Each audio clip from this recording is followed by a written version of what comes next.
ਵਾਹਿਗੁਰੂ ਜੀ ਕਾ ਖਾਲਸਾ ਵਾਹਿਗੁਰੂ ਜੀ ਕੀ ਫਤਿਹ। ਮੈਂ ਤੁਹਾਡੀ ਹੋਸਟ ਰੀਤ ਕੌਰ, ਨਿਊਜ਼ TV 84 ਦੇ ਨਾਲ ਵੀਅਰਸ। ਜੇਲ੍ਹਾਂ ਵਿੱਚ ਸਜ਼ਾਵਾਂ ਪੂਰੀਆਂ ਹੋਣ ਦੇ ਬਾਵਜੂਦ ਨਜ਼ਰਬੰਦ ਸਿਆਸੀ ਸਿੱਖ ਕੈਦੀਆਂ ਦੀ ਰਿਹਾਈ ਲਈ ਬਾਪੂ ਸੂਰਤ ਸਿੰਘ ਖਾਲਸਾ ਜਨਵਰੀ 16 ਤੋਂ ਭੁੱਖ ਹੜਤਾਲ ਤੇ ਬੈਠੇ ਹੋਏ ਹਨ। ਇਸ ਸੰਘਰਸ਼ ਨੂੰ ਅੱਗੇ ਤੋਰਨ ਅਤੇ ਬੰਦੀ ਸਿੰਘਾਂ ਦੀ ਰਿਹਾਈ ਲਈ ਦੁਨੀਆ ਭਰ ਦੇ ਵਿੱਚ ਸਿੱਖਾਂ ਵੱਲੋਂ ਰੋਸ ਵਿਖਾਵੇ, ਪ੍ਰੋਟੈਸਟ, ਸੈਮੀਨਾਰਸ ਕੀਤੇ ਗਏ। ਲੋਕਾਂ ਵਿੱਚ ਇਸ ਸੰਬੰਧੀ ਜਾਗਰੂਕਤਾ ਤਾਂ ਆਈ ਤੇ ਅਵੇਅਰਨੈਸ ਵੀ ਆਈ, ਪਰ ਬੰਦੀ ਸਿੰਘਾਂ ਦੀ ਰਿਹਾਈ ਕੁਝ ਪੋਸੀਬਲ ਨਜ਼ਰ ਨਹੀਂ ਆ ਰਹੀ। ਵਿਊਅਰਸ, 28 ਮਈ ਨੂੰ ਬਾਪੂ ਸੂਰਤ ਸਿੰਘ ਜੀ ਦੀ ਸਪੁੱਤਰੀ ਬੀਬੀ ਸਰਵਰਿੰਦਰ ਕੌਰ ਅਤੇ ਸੰਘਰਸ਼ ਕਮੇਟੀ ਦੇ ਮੈਂਬਰ ਸਿਆਸੀ ਕੈਦੀਆਂ ਦੀ ਰਿਹਾਈ ਸੰਬੰਧੀ ਪੰਜਾਬ ਦੇ ਚੀਫ ਮਿਨਿਸਟਰ ਪ੍ਰਕਾਸ਼ ਸਿੰਘ ਬਾਦਲ ਨਾਲ ਮੀਟਿੰਗ ਕਰਨ ਲਈ ਚੰਡੀਗੜ੍ਹ ਗਏ।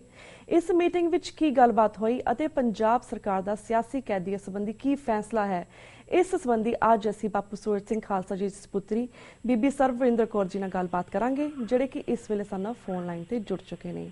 ਜੀ ਭੈਣ ਜੀ, ਵਾਹਿਗੁਰੂ ਜੀ ਕਾ ਖਾਲਸਾ ਵਾਹਿਗੁਰੂ ਜੀ ਕੀ ਫਤਿਹ।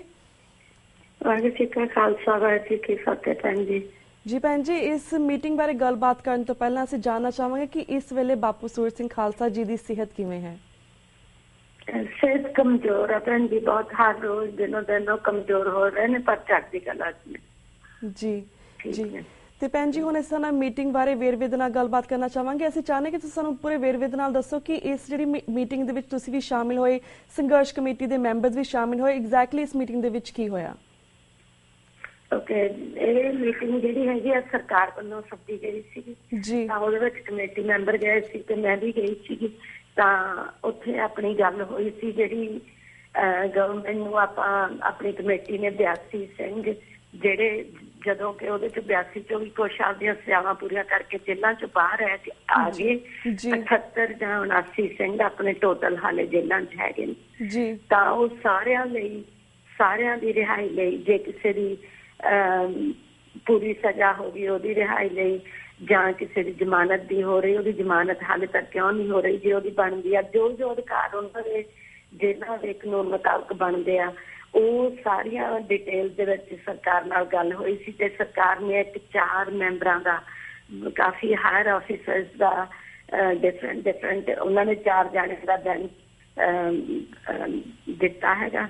ਤੇ ਇੱਧਰੋਂ ਆਪਣੀ ਕਮੇਟੀ ਨੇ 4 ਜਾਣੇ ਲੱਗ ਕੇ ਤਾਂ ਜਿਹੜੀਆਂ ਸਿੰਘਾਂ ਦੀਆਂ ਰਿਹਾਈਆਂ ਲਈ ਛੇਤੀ ਤੋਂ ਛੇਤੀ ਜੋ ਵੀ ਕਰ ਸਕਦੇ ਆ ਕਰਕੇ ਲੀਗਲ ਪੇਪਰ ਵਰਕ ਤਾਂ ਉਹਨਾਂ ਨੂੰ ਰਿਹਾ ਕਰਨ ਦੀ ਕੋਸ਼ਿਸ਼ ਕਰ ਰਹੇ ਆ।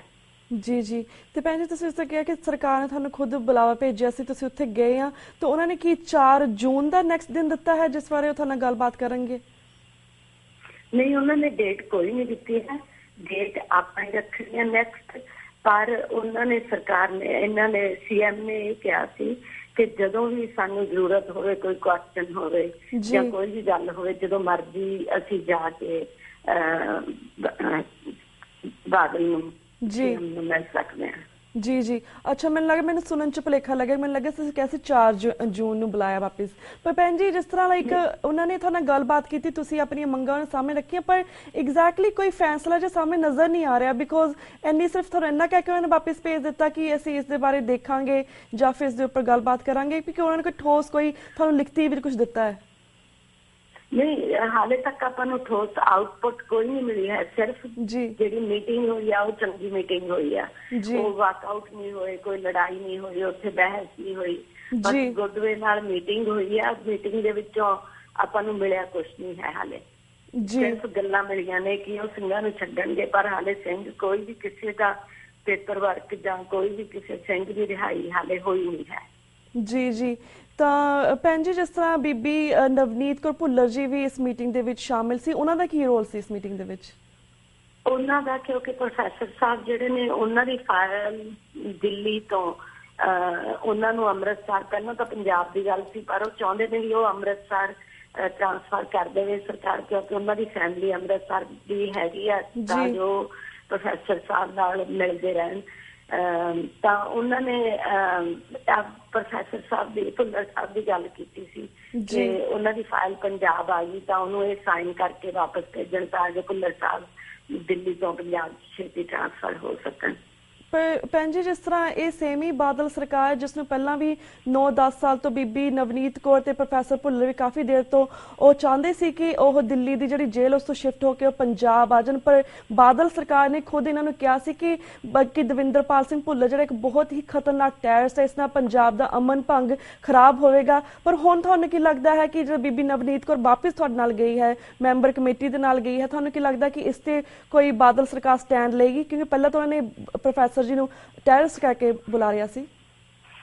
ਪਹਿਲਾਂ ਵੀ ਜਦੋਂ ਸੰਗਤ ਦਾ ਜ਼ੋਰ ਹੁੰਦਾ, ਜਦੋਂ ਸੰਗਤ ਦਾ ਕੌਮ ਦਾ ਇੱਕ ਸਰਕਾਰ ਦੇਖਦੀ ਆ ਤਾਂ ਕੁਛ ਨਾ ਕੁਛ ਉਹਨਾਂ ਨੂੰ ਕਰਨਾ ਪੈਂਦਾ। ਹੁਣ 9 ਸਾਲ ਤੋਂ ਬਾਅਦ ਅੱਜ ਫੇਰ ਇੱਕ ਤਰ੍ਹਾਂ ਦਾ ਮਾਹੌਲ ਇਸ ਤਰ੍ਹਾਂ ਦਾ ਆਪਣਾ ਪੰਜਾਬ 'ਚ ਬਣਿਆ ਹੈਗਾ ਜਾਂ ਪੂਰੀ ਦੁਨੀਆ ਦੇ ਸਿੱਖਾਂ 'ਚ ਬਣਿਆ ਹੈਗਾ ਕਿ ਹਰ ਸਿੱਖ ਇੱਕ ਪਲੇਟਫਾਰਮ ਤੇ ਖੜਾ ਹੋਇਆ, ਇੱਕ ਮੰਗ ਲੈ ਕੇ ਇਕੱਠਾ ਹੋ ਕੇ ਖੜੇ ਹੋਏ ਨੇ ਕਿ ਬਾਹਰਲੇ ਜਿਹੜੇ ਪੰਜਾਬ ਤੋਂ ਬਾਹਰ ਦੇ ਸਿੱਖ ਨੇ ਉਹਨਾਂ ਨੂੰ ਪੰਜਾਬ 'ਚ ਲਿਆ ਕੇ ਸੇਵਾਵਾਂ ਪੂਰੀਆਂ ਕਰ ਚੁੱਕਿਆਂ ਨੂੰ ਰਿਹਾ ਕਰੋ। ਤਾਂ ਹੁਣ ਇਸ ਤਰ੍ਹਾਂ ਦਾ ਪ੍ਰੈਸ਼ਰ ਬਿਲਡਅਪ ਹੋ ਗਿਆ ਹੈਗਾ ਸਰਕਾਰ ਦੇ ਉੱਤੇ। ਮੇਰਾ ਖਿਆਲ ਆ, ਆਪਾਂ ਨੂੰ ਗਰੰਟੀ ਕੋਈ ਨਹੀਂ ਹੈ, ਪਰ ਮੇਰਾ ਖਿਆਲ ਆ ਵੀ ਇਸ ਵਾਰ ਸਰਕਾਰ ਨੂੰ ਕੁਛ ਕਰਨਾ ਹੀ ਪਊਗਾ ਕਿਉਂਕਿ ਉਹ ਇੰਨਾ ਵੀ ਇਗਨੋਰ ਨਹੀਂ ਸਿੱਖ ਕੌਮ ਨੂੰ ਨਹੀਂ ਕਰ ਸਕਦੇ ਕਿਉਂਕਿ ਸਿੱਖ ਕੌਮ ਪੂਰੀ ਤਰ੍ਹਾਂ ਜਾਣ ਚੁੱਕੀ ਹੈ ਤੇ ਆਪਦੇ ਪੂਰੇ ਜ਼ੋਰ ਨਾਲ ਇਸ ਸਿੰਘਾਂ ਦੀ ਰਿਹਾਈ ਵਾਲੇ ਹੱਕਾਂ ਤੇ ਖੜੀ ਹੈ। ਪਰ ਪਹਿਲੀ ਜਿਸ ਤਰ੍ਹਾਂ ਲਾਸਟ ਈਅਰ ਜਦੋਂ ਬੰਦੀ ਸਿੰਘਾਂ ਦੀ ਰਿਹਾਈ ਲਈ ਗੁਰਬਖਸ਼ ਸਿੰਘ ਭੁੱਖ ਹੜਤਾਲ ਤੇ ਬੈਠੇ ਸੀ ਤਾਂ ਸੇਮ ਜਥੇਦਾਰ ਅਕਾਲ ਤਖਤ ਸਾਹਿਬ ਨੇ ਵੀ ਕਾਫੀ ਉਹਨਾਂ ਨੂੰ ਸੁਪਨੇ ਦਿਖਾਏ ਸੀ, ਕਾਫੀ ਬਿਆਨਬਾਜ਼ੀਆਂ ਵੀ ਕੀਤੀਆਂ ਸੀਗੀਆਂ।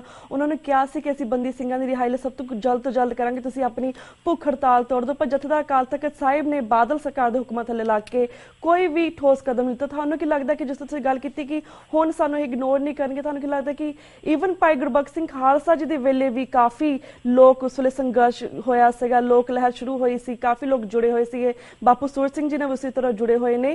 ਪਰ ਤੁਹਾਨੂੰ ਕੀ ਲੱਗਦਾ ਕਿ ਹੁਣ ਕੀ ਚੇਂਜ ਹੋਏਗਾ ਬਾਦਲ ਸਰਕਾਰ ਦੇ ਵਿੱਚ? ਇਹ ਸਰਕਾਰ ਨੇ ਤਾਂ ਹਮੇਸ਼ਾ ਹੀ ਆਪਣੀ ਨੀਤੀ ਰੱਖੀ ਆ। ਉਹਨਾਂ ਨੇ ਸਾਨੂੰ ਐਂਡ ਤੇ ਕਿਹਾ ਬਾਦਲ ਨੇ ਕਿ ਸਰਦਾਰ ਸੂਰਤ ਸਿੰਘ ਨੂੰ ਅਪੀਲ ਕਰੋ ਕਿ ਉਹ ਆਪਦਾ ਪ੍ਰਸ਼ਾਦਾ ਛਕਣ ਤੇ ਆਪਦਾ ਘਰੇ ਮੌਜ ਕਰਨ। ਇੱਕਦਮ ਕਮੇਟੀ ਨੇ ਰਿਐਕਟ ਕੀਤਾ ਸੀਗਾ ਕਿ ਬਾਪੂ ਨੇ ਮੰਨਣਾ ਨਹੀਂ ਹੈਗਾ ਵੀ ਇਹ ਤਾਂ ਗੱਲ ਹੋਈ ਆ, ਹਾਲੇ ਕੋਈ ਰਿਹਾਈ ਤਾਂ ਹੋਈ ਨਹੀਂ। ਬਾਪੂ ਜੀ ਇਹ ਕਹਿੰਦੇ ਨੇ ਵੀ ਸਿੰਘ ਰਿਹਾ ਹੋਣਗੇ ਤਾਂ ਮੈਂ ਕੁਛ ਖਾਣਾ, ਉਨੀ ਦੇਰ ਕੁਛ ਖਾਣਾ ਨਹੀਂ ਦਾ ਮਤਲਬ ਭੁੱਖ ਹੜਤਾਲ ਨਹੀਂ ਤੋੜਨਾ ਹੀ ਹੈਗਾ। ਤੇ ਦੂਜੀ ਗੱਲ ਬਾਪੂ ਨੇ ਸਰਕਾਰ ਨੇ ਇਹ ਕਿਹਾ ਸੀਗਾ ਕਿ ਜਿਹੜਾ ਇਹ ਪ੍ਰੋਗਰਾਮ ਹੋ ਰਹੇ ਨੇ ਐਵਰੀ ਅਦਰ ਡੇ ਕਿਸੇ ਨਾ ਕਿਸੇ ਤਖਤ ਤੋਂ 3 ਤਖਤਾਂ ਤੋਂ ਮਾਰਚ ਆ ਚੁੱਕੇ ਨੇ ਤੇ ਦਿੱਲੀ ਮਾਰਚ ਪਿੰਡਾਂ ਦੇ ਵਿੱਚੋਂ ਸ਼ਹਿਰਾਂ ਦੇ ਵਿੱਚੋਂ ਹਸਨਪੁਰ ਆ ਰਹੇ ਨੇ। ਤਾਂ ਦੂਜੀ ਗੱਲ ਸਰਕਾਰ ਨੇ ਇਹ ਕਹੀ ਸੀ ਕਿ ਜਿਹੜਾ ਰੇਲ ਰੋਕਣ ਵਾਲਾ ਪ੍ਰੋਗਰਾਮ ਹੈਗਾ ਕੱਲ ਨੂੰ ਉਹਨੂੰ ਪੋਸਟਪੋਨ ਕਰੋ। ਤਾਂ ਉਹ ਵੀ ਕਮੇਟੀ ਨੇ ਫਟਾਫਟ ਕਹਿਤਾ ਸੀ ਵੀ ਤੁਸੀਂ ਸਿੰਘ ਸੱਦਣੇ ਸ਼ੁਰੂ ਕਰ ਦਿਓ ਤਾਂ ਅਸੀਂ ਸੋਚਾਂਗੇ, ਪਰ ਅਸੀਂ ਆਪਦੇ ਜਿਹੜੇ ਵੀ ਕੋਈ ਪ੍ਰੋਗਰਾਮ ਲਿਖੇ ਹੋਏ ਨੇ ਨਾ ਅਸੀਂ ਉਹ ਕੈਂਸਲ ਕਰਨੇ ਨੇ ਤੇ ਨਾ ਹੀ ਪੋਸਟਪੋਨ ਕਰਨੇ ਨੇ। ਸੋ ਪਹਿਲਾਂ ਜੋ ਹੋਇਆ ਦੈਟਸ ਡਿਫਰੈਂਟ ਸਟੋਰੀ, ਪਰ ਅੱਜ ਜੋ ਹੋਇਆ ਜਿਹੜੀ ਤਰ੍ਹਾਂ ਸਰਕਾਰ ਨੇ ਗੱਲ ਕੀਤੀ, ਜੇ ਕੋਈ ਹੋਰ ਹੁੰਦਾ ਮੇਰੀ ਹੁਣ ਵੀ ਪਤਾ ਨਹੀਂ ਭੱਜ ਜਾਂਦਾ।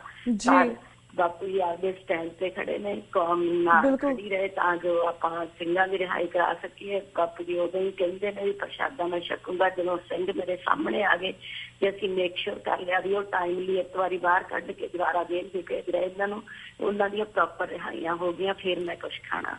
ਬਾਪੂ ਜੀ ਇਹ ਕਹਿ ਰਹੇ ਨੇ। ਜੀ ਬਿਲਕੁਲ ਭੈਣ ਜੀ, ਆਹ ਨੂੰ ਕਿਸ ਤਰ੍ਹਾਂ ਪ੍ਰਕਾਸ਼ ਸਿੰਘ ਬਾਦਲ ਕਹਿ ਸਕਦੇ ਨੇ ਬਾਪੂ ਸੂਰਤ ਸਿੰਘ ਜੀ ਨੂੰ ਕਿ ਜਾ ਕੇ ਤੁਸੀਂ ਪ੍ਰਸ਼ਾਦਾ ਛਕੋ ਜਾਂ ਮੌਜ ਕਰੋ? ਸਾਡੇ ਸਿੱਖ ਜਿਹੜੇ 20 ਸਾਲਾਂ ਤੋਂ ਜੇਲ੍ਹਾਂ ਦੇ ਵਿੱਚ ਬੰਦ ਨੇ, ਐਸੀ ਕਿਸ ਤਰ੍ਹਾਂ ਮੌਜ ਕਰ ਸਕਦੇ? ਮੇਬੀ ਪ੍ਰਕਾਸ਼ ਸਿੰਘ ਬਾਦਲ ਜਿਹੜਾ ਕਿਉਂਕਿ ਇੱਕ ਅਣਖੀ ਸਿੱਖ ਆ ਉਹ ਇਸ ਤਰ੍ਹਾਂ ਮੌਜ ਨਹੀਂ ਕਰ ਸਕਦੇ। ਮੇਬੀ ਪ੍ਰਕਾਸ਼ ਸਿੰਘ ਬਾਦਲ ਆਪਣੇ ਘਰ ਦੇ ਵਿੱਚ ਇਸ ਤਰ੍ਹਾਂ ਮੌਜ ਕਰ ਸਕਦੇ ਨੇ। ਪਰ ਇੱਕ ਜਿਸ ਤਰ੍ਹਾਂ ਬਾਪੂ ਸੂਰਤ ਸਿੰਘ ਖਾਲਸਾ ਜੀ ਨੂੰ ਕਹਿ ਰਹੇ ਨੇ ਕਿ ਆਪਣੀ ਮੰਗਾਂ ਦੇ ਰਹੇ ਨੇ ਕਿ ਅਗਰ ਤੁਸੀਂ ਚਾਹੁੰਦੇ ਹੋ ਕਿ ਬੰਦੀ ਸਿੰਘਾਂ ਦੀ ਰਿਹਾਈ ਪੋਸੀਬਲ ਹੋਵੇ ਤਾਂ ਤੁਸੀਂ ਆਪਣੀ ਜਿਹੜੀ ਭੁੱਖ ਹੜਤਾਲ ਛੱਡ ਦਿਓ। ਆਈ ਅੰਡਰਸਟੈਂਡ ਕਿ ਇਹ ਦੀਆਂ ਮੰਗਾਂ ਨੇ, ਪਰ ਅਸੀਂ ਜਾਣਨਾ ਚਾਹਾਂਗੇ ਭੈਣ ਜੀ ਕਿ ਜਿਸ ਤਰ੍ਹਾਂ ਤੁਸੀਂ ਗੱਲ ਕੀਤੀ ਕਿ ਬਾਪੂ ਸੂਰਤ ਸਿੰਘ ਖਾਲਸਾ ਆਪਣੇ ਹਰ ਗੱਲ ਤੇ ਦ੍ਰਿੜ ਨੇ, ਉਹ ਹਜੇ ਵੀ ਭੁੱਖ ਹੜਤਾਲ ਤੇ ਬੈਠੇ ਹੋਏ ਨੇ। ਤੁਸੀਂ ਹੋਰ ਕਿਹੜੇ ਪ੍ਰੋਗਰਾਮਸ ਲਿਖੇ ਨੇ ਤਾਂ ਕਿ ਹੋਰ ਵੀ ਲੋਕਾਂ ਦੇ ਵਿੱਚ ਅਵੇਅਰਨੈਸ ਆ ਸਕੇ, ਹੋਰ ਵੀ ਲੋਕ ਬਾਪੂ ਸੂਰਤ ਸਿੰਘ ਖਾਲਸਾ ਜੀ ਦੇ ਸੰਘਰਸ਼ ਦੇ ਨਾਲ ਜੁੜ ਸਕਣ, ਹੋਰ ਵੀ ਅਣਖੀ ਸਿੱਖਾਂ ਨੂੰ ਇਸ ਬਾਰੇ ਪਤਾ ਲੱਗ ਸਕੇ? ਹੋਰ ਜਿਹੜਾ ਕਮੇਟੀ ਨੇ ਕੱਲ ਦਾ ਹੀ ਹੈ ਸਭ ਤੋਂ ਵੱਡਾ ਪ੍ਰੋਗਰਾਮ ਕਿ ਰੇਲ ਜਿਹੜੀ ਦਿੱਲੀ ਨੂੰ ਜਾਂਦੀ ਹੈਗੀ ਅੰਮ੍ਰਿਤਸਰ ਤੋਂ, ਉਹ ਸਿੱਖਾਂ ਨੇ ਕੱਲ ਨੂੰ ਰੋਕਣੀ ਹੈਗੀ ਆ ਸਿੰਘਾਂ ਦੀ ਰਿਹਾਈ ਦੀ ਮੰਗ ਨੂੰ ਅੱਗੇ ਰੱਖ ਕੇ। ਤਾਂ ਉਸ ਤੋਂ ਬਾਅਦ ਕਮੇਟੀ ਦੀ ਮੀਟਿੰਗ ਹੋਊਗੀ 31 ਤਰੀਕ ਤੋਂ ਬਾਅਦ 1 ਤਰੀਕ ਨੂੰ ਦਮਦਮਾ ਸਾਹਿਬ ਹੈਗਾ ਰੋਸ ਮਾਰਚ, ਤੇ ਫਿਰ ਬਰਨਾਲੇ ਹੈਗਾ। ਮਤਲਬ ਹਰ ਰੋਜ਼ 6 ਜੂਨ ਤੱਕ ਕਿਤੇ ਨਾ ਕਿਤੇ ਸਿੰਘਾਂ ਦੀ ਜਿਹੜੀ ਆਪਣੀ 83 ਦੇ ਸ਼ਹੀਦ ਪਰ ਸਿੰਘ ਹੈਗੇ ਉਹਨਾਂ ਦੀ ਯਾਦ 'ਚ ਤੇ ਆਪਣੇ ਬੰਦੀ ਸਿੰਘਾਂ ਦੀ ਰਿਹਾਈ ਦੀ ਸਪੋਰਟ ਦੇ ਵਿੱਚ ਹਰ ਥਾਵਾਂ ਤੇ ਥਾਂ ਤੇ 6 ਜੂਨ ਤੱਕ ਰੋਸ ਮਾਰਚ ਮੁਜ਼ਾਹਰੇ ਹੈਗੇ ਨੇ। ਤੇ 31 ਤਰੀਕ ਤੱਕ ਦੇ ਕਮੇਟੀ ਨੇ ਪ੍ਰੋਗਰਾਮ ਲਿਖੇ ਸੀ, ਜਿਹਦੇ 'ਚ ਕੱਲ੍ਹ ਦਾ 31 ਤਰੀਕ ਦਾ ਰੇਲ ਰੋਕਣ ਦਾ ਰਹਿ ਗਿਆ, ਬੜੀ ਸਫਲਤਾ ਨਾਲ ਬਾਕੀ ਵੀ ਉਹਨਾਂ ਨੇ ਕੰਪਲੀਟ ਕਰ ਲਏ ਨੇ। ਉਸ ਤੋਂ ਬਾਅਦ ਕਮੇਟੀ ਹੀ ਦੁਆਰਾ ਇਕੱਠੇ ਹੋ ਕੇ ਮੀਟਿੰਗ ਕਰੂਗੀ ਤਾਂ ਫਿਰ ਉਹ ਪ੍ਰੋਗਰਾਮ ਲਿਖਣਗੇ। ਇਸ ਤੋਂ ਅੱਗੇ ਮੈਨੂੰ ਹਾਲੇ ਕੋਈ ਮੇਰੇ ਨੋਟਿਸ 'ਤੇ ਕੋਈ ਵੀ ਪ੍ਰੋਗਰਾਮ ਹੈ ਨਹੀਂ ਜੀ ਕੀ ਕਰਨਾ ਹੈਗਾ ਸਿੱਖਾਂ।